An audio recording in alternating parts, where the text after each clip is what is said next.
Rebecca thought her daughter's silence was disrespect. But when Mia finally broke down on Dr. Phil's stage and showed him the photos on her phone, the ones she'd been too terrified to delete, the truth didn't just destroy a family. It revealed a pattern of abuse that 7 other girls had also been too afraid to report, and 1 girl hadn't survived. Mia sat on the far end of the stage, arms crossed, eyes fixed on the floor. Her mother, Rebecca, perched on the opposite chair, spine straight, hands folded in her lap like she was at a job interview. "She won't talk to me," Rebecca said, her voice tight. "She comes home at midnight, refuses to tell me where she's been. She's failing 3 classes. I'm sitting right here," Mia muttered. "See? That's what I'm talking about. The disrespect. The attitude." Rebecca's hand gestured sharply. "I raised her better than this." Dr. Phil leaned forward. "Mia, help me understand. Your mom says you used to be close. Honor roll student. You 2 went to church every Sunday. What changed?" Mia's jaw clenched. Her leg bounced against the stage floor, the sound echoing through the silent studio. "Nothing changed." "That's not true," Rebecca cut in. "Everything changed when he—" "Don't." Mia's voice cracked. "Don't say his name." The audience murmured. Dr. Phil raised a hand, and the sound died instantly. "When who?" he asked quietly. Rebecca looked at her daughter, then at Dr. Phil. "When my boyfriend Marcus moved in. 2 years ago. Ever since then, she's been. I want to leave." Mia stood up. Her hands were shaking. "I don't want to do this." But Dr. Phil had already seen something in her eyes. Something that made him pause the way he'd only paused a handful of times in 2 decades. "Mia," he said, "what are you afraid is going to happen if you stay?" She looked at him. Her throat moved like she was trying to swallow something sharp. "He's watching," she whispered. Marcus wasn't supposed to be there. He'd been invited as a surprise for the second segment, Rebecca's idea, to show Mia that he really cared about fixing their relationship.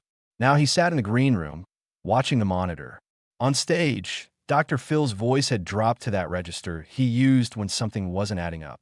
"Rebecca, you brought your daughter here because you're worried about her behavior.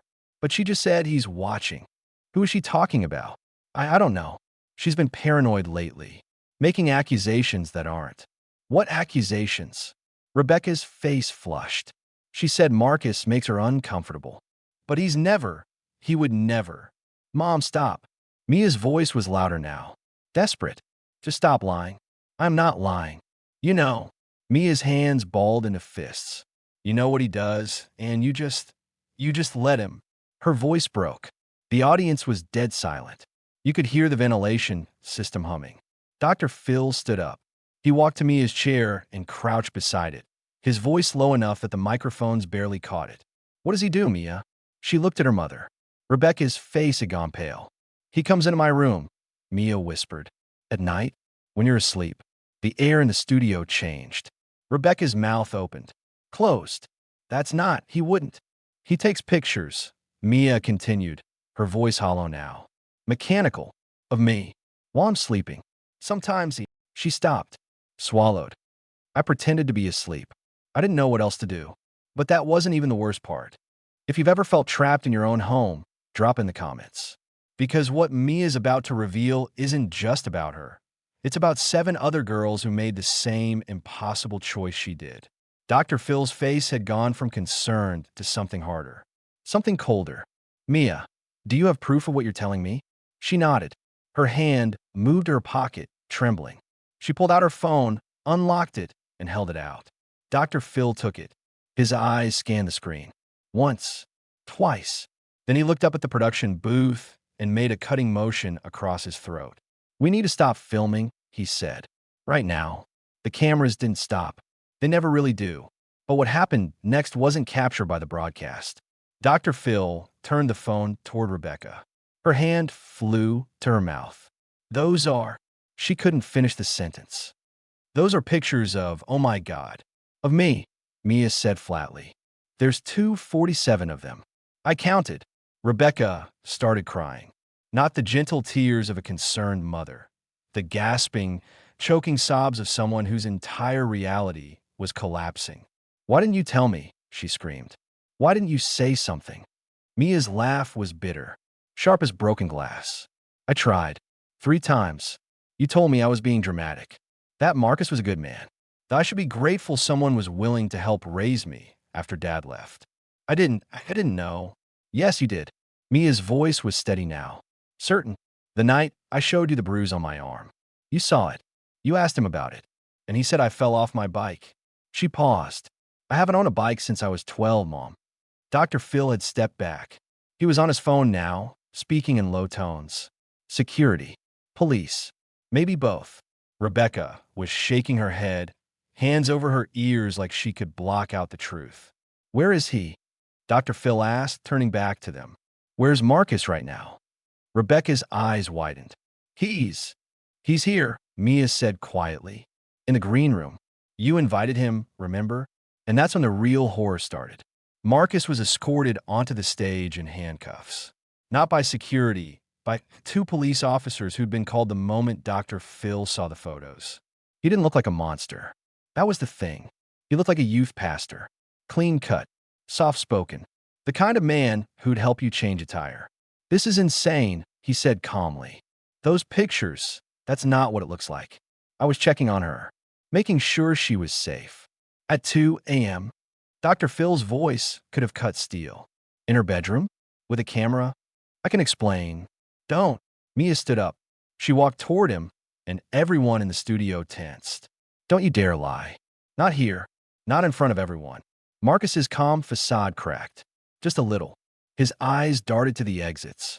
You want to explain? Mia continued. Explain why there are pictures of me on your laptop. Pictures I didn't know existed until I broke into your files 3 months ago. Rebecca made a sound like she'd been punched. Explain why 7 of those folders have other girls' names on them. The audience gasped.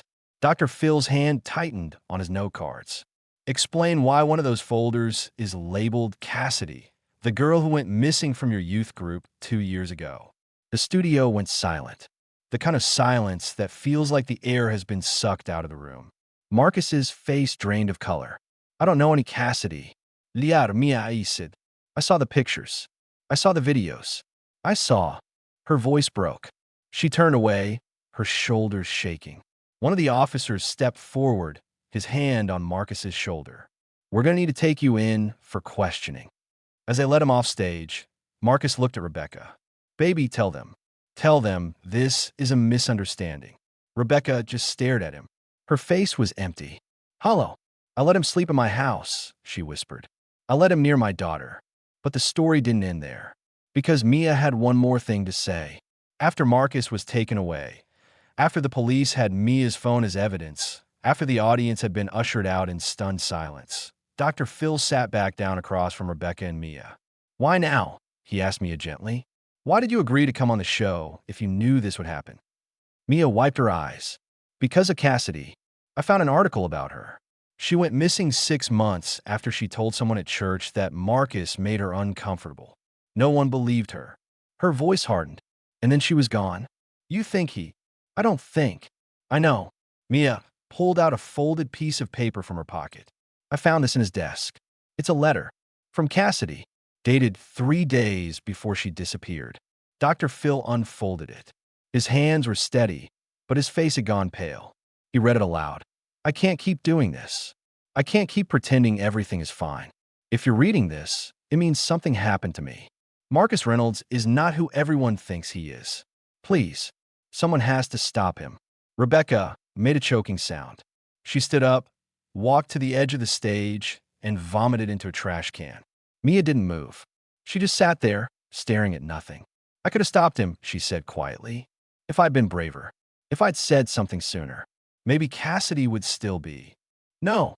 Dr. Phil's voice was firm. You were a child. You were a child. This is not your fault. Then whose fault is it? Mia looked at her mother. Because I told her. I told her, and she chose him.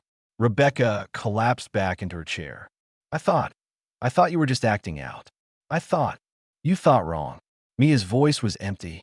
Final. 6 weeks later, the truth came out. The text scrolled across the screen.